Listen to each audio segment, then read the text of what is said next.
Hello everyone, मैं हूं प्रतिमा और आप सभी का आई एग्जाम बी के यूट्यूब चैनल पर स्वागत है। यूनियन पब्लिक सर्विस कमीशन के द्वारा यानी यूपीएससी के द्वारा बहुत सारे पोस्ट में वैकेंसी निकली हुई है।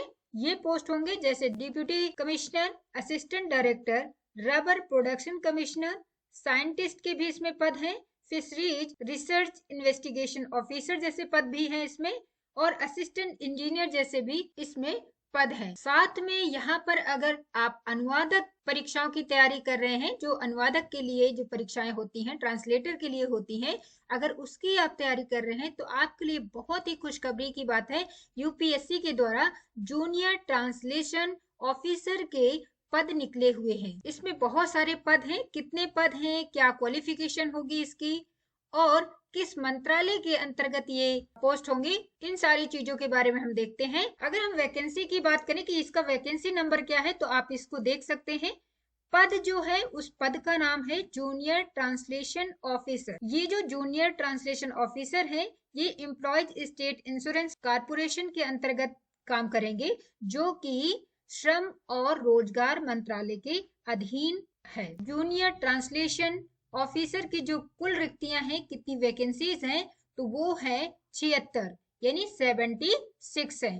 एससी की बात करें तो एससी के लिए यहाँ पर 8 वैकेंसी है, एसटी की 7 है, ओबीसी की यहाँ पर 20 है, ईडब्ल्यूएस के लिए 5 वैकेंसी है, और सामान्य अभ्यर्थियों के लिए 36 यहाँ पर रिक्तियां होंगी।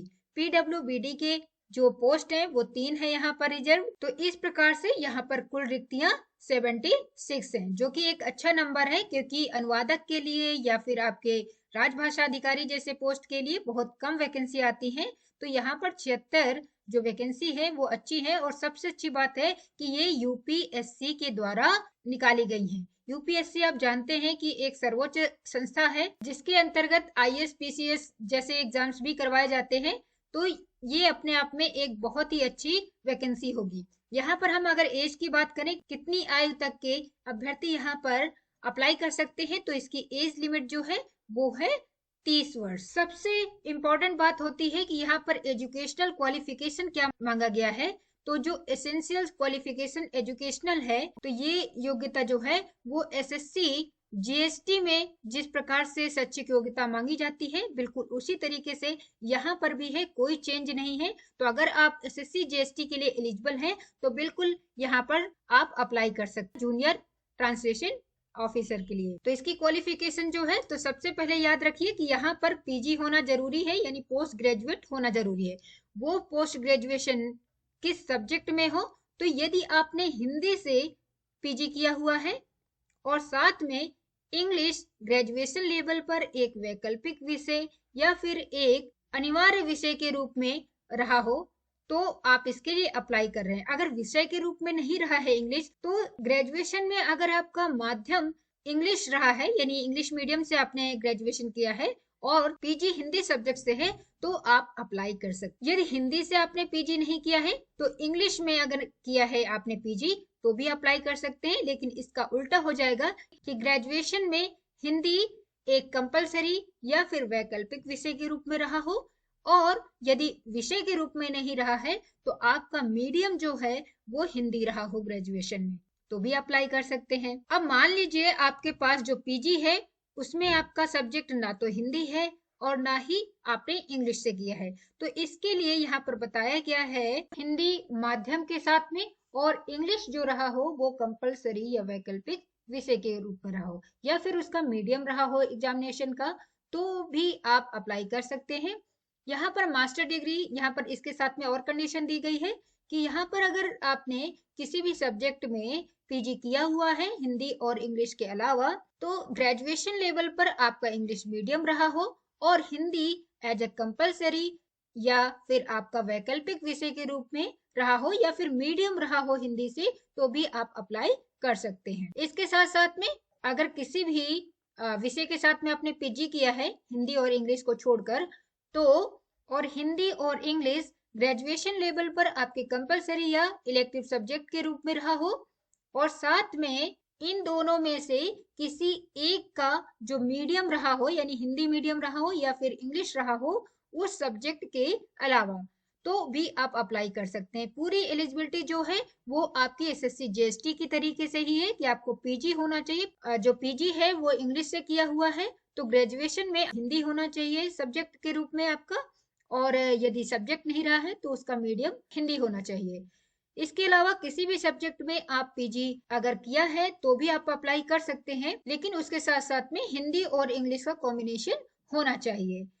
साथ में सबसे इम्पोर्टेंट बात है कि इसमें तो आपका एजुकेशनल क्वालिफिकेशन हो गया, साथ में यहाँ पर आपको डिप्लोमा और सर्टिफिकेट भी होना चाहिए ट्रांसलेशन में, जो कि हिंदी से इंग्लिश और इंग्लिश से हिंदी में आपने सीखा है।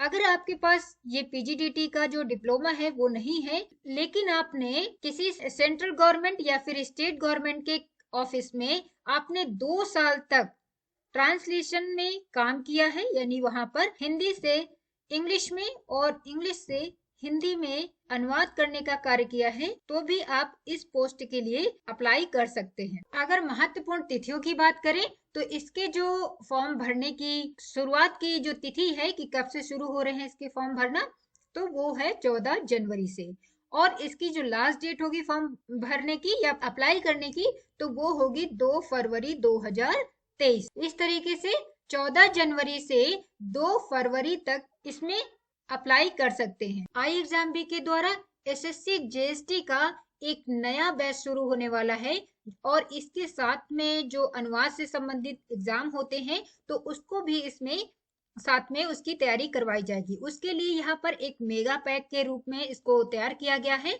अब इस मेगा पैक में आपको मिलेंगे video lessons, live classes, full length practice test और चैप्टर और सेक्शन टेस्ट भी मिलेंगे। इस एसएससी जीएसटी का जो मेगा पैक होगा उसमें 700 से अधिक आपको वीडियो लेसन्स मिलेंगे, जो कि आपके पूरे सिलेबस को कवर करता होगा, और साथ में 200 से अधिक स्टडी नोट्स पीडीएफ के रूप में आपको मिलेंगे, जिससे आप क्विक रिवीजन कर सकते हैं। इसमें एसएससी जीएसटी की जो फेज 1 का एग्जाम होता है उसके लिए 10 जो फुल लेंथ प्रैक्टिस टेस्ट भी मिलेंगे, और दूसरे एग्जाम्स के लिए जैसे डीआरडीओ है, डीआरडीओ का जेटीओ है, सिल्क बोर्ड है, सेंट्रल सिल्क बोर्ड का जो ट्रांसलेटर की वैकेंसी है, इसरो राजभाषा की तैयारी के लिए भी आपको प्रैक्टिस टेस्ट दिए जाएंगे। साथ में फेज 2 के लिए भी यहाँ पर 10 फुल लेंथ प्रैक्टिस टेस्ट होंगे। इसमें सॉल्यूशन के साथ में प्रैक्टिस क्वेश्चंस भी दिए जाएंगे, और चैप्टर टेस्ट, सेक्शन टेस्ट और मॉक टेस्ट की प्रॉपर यहाँ पर व्याख्या आपको दी जाएगी। 150 से अधिक चैप्टर टेस्ट होंगे और सेक्शनल टेस्ट होंगे। अब इसमें किस प्रकार से आप इसका लाभ उठा सकते हैं, इस मेगा पैक का जो एसएससी जीएसटी का है, तो आप इसको पढ़ सकते हैं कि किस तरीके से आप यहाँ पर इस फैसिलिटीज को अवेल कर सकते हैं। अगर इसमें भी आपको कोई परेशानी हो रही है, कोई दिक्कत आ रही है, तो आप आई एग्जाम बी के इस आईडी पर हमें मेल कर सकते हैं, या फिर आगे जो आपको नंबर एक दिया जाएगा उस पर आप हमें कॉल कर सकते हैं। एसएससी जीएसटी और अदर ट्रांसलेटर एग्जाम्स के लिए अगर डेमो कोर्स आपको देखना है तो आपको आई एग्जाम बी की वेबसाइट पर आपको फ्री दिया गया है, आप वहां पर इसको स्टार्ट करके इसको ट्रायल ले सकते हैं। एसएससी जीएसटी के लिए जो हमारा नया बैच बनेगा, और उसके साथ साथ में अभी हमने जिस वैकेंसी की बात की ईएसआईसी के द्वारा जो आपकी जूनियर ट्रांसलेशन ऑफिसर की है या फिर डीआरडीओ की होगी, उन सभी की तैयारी आपको इसके अंदर ही करवाई जाएगी। अगर आप इसमें एनरोल करते हैं तो इसमें आपको मिलेंगे live classes, practice test, study materials PDF के रूप में, शॉर्ट एंड क्रिस्प वीडियोस और इंटरव्यू गाइडेंस मिलेगा। यहाँ पर हमारे जो एसएससी जीएसटी के लिए कोर्स बनेगा उसमें आई एग्जाम बी की इंग्लिश फैकल्टी शताक्षी मैम होंगी, और हिंदी के लिए प्रतिमा मैम होंगी, यानी कि मैं खुद आपको हिंदी की पूरी तैयारी करवाऊंगी। इसका जो सिलेबस है वो अभी तक बताया नहीं गया है, लेकिन ये जो इसका सिलेबस है वो माना जा रहा है कि एसएससी जीएसटी में जिस तरीके से इसका सिलेबस होता है वैसे ही यहाँ पर ईएसआईसी में भी होगा, जो जूनियर ट्रांसलेशन ऑफिसर की वैकेंसी है। अर्थात 100 प्रश्न जो होंगे वो इंग्लिश से होंगे और 100 प्रश्न जो होंगे वो हिंदी से होंगे। ये रही आपके फर्स्ट पेपर की बात, लेकिन सेकंड पेपर अगर होगा तो इसमें आपको 200 नंबर के एसे राइटिंग और ट्रांसलेशन से संबंधित प्रश्न पूछे जाते हैं। तो बिल्कुल ऐसा ही अनुमान है कि इसी तरीके से आपका ये क्वेश्चन पेपर होगा, लेकिन डिटेल्ड नोटिफिकेशन अभी तक नहीं आई है। जैसे ही आती है तो हम आपके साथ उसको भी डिस्कस करेंगे। तो अभी के लिए आपके लिए इम्पोर्टेंट है कि अगर आप एलिजिबल हैं इस पोस्ट के लिए तो आप इसको अप्लाई कर दीजिए और अपनी तैयारी को शुरू कर दीजिए।